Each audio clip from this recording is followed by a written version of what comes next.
Mais um vídeo, beleza aí galera, estamos aqui com esse Virtus TSI, certo? Criança que é turbinada. E o cliente reclama que na primeira partida ele faz um barulho, muito chato.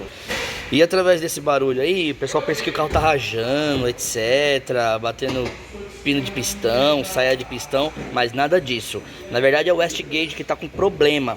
É um problema eletromecânico, porque ele tanto é mecânico quanto ele é elétrico, o acionamento dele, certo? Então pra quem não pegou e tá com dúvidas desse barulho, a gente vai mostrar já. Vai, Diego, liga aí.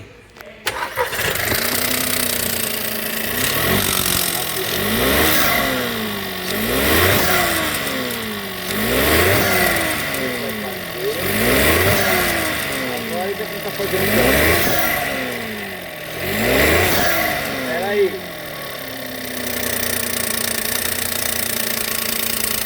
Esse barulho, espero que o áudio do vídeo capte legal.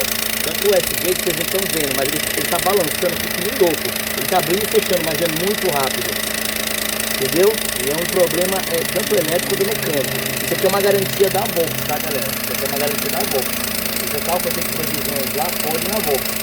Na vibração vocês não devem estar percebendo, mas a vareta de acionamento do Westgate aqui, ela está a 1000 por hora. Esquentou 3 minutos ele para. Aí ó, tá vendo? Ó? Quando ela faz isso, para. Tá vendo? Ó? Agora acelera aí, Diego. Aí ó. Vai. Aí, beleza. Vocês viram ali? Eu espero que vocês tenham compreendido. Ela estava em repouso, mas ela estava na posição praticamente que fechada. E quando acontece isso, não é necessário assim, vamos dizer, não é totalmente perceptível, mas ela tá assim, ó, ela tá muito rápida. E ela faz um barulho igualzinho de tucho batendo. É um barulho muito chato. Deu no máximo 2 minutos, estourado, ela para de fazer barulho. Então se tiver na dúvida de onde vem esse barulho, é da turbina. Na Volks é garantia. Pode correr na Volks que é garantia. Claro que até onde eu sei, para quem fez revisões lá.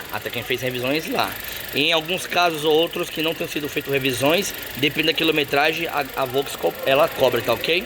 Então fica aí mais uma informação. O vídeo é curtinho, mas ajuda pra caracas pra quem tá na dúvida. Eu já vi gente trocar tucho, mexendo em polias, etc e tal. Eu já vi gente abrir motor deste carro por causa disso. E o problema é só por causa da Westgatezinha lá, ok, ó?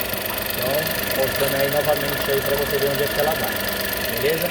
Então, não se esquece, curta, comente, compartilha, se inscreve aí no canal, certo?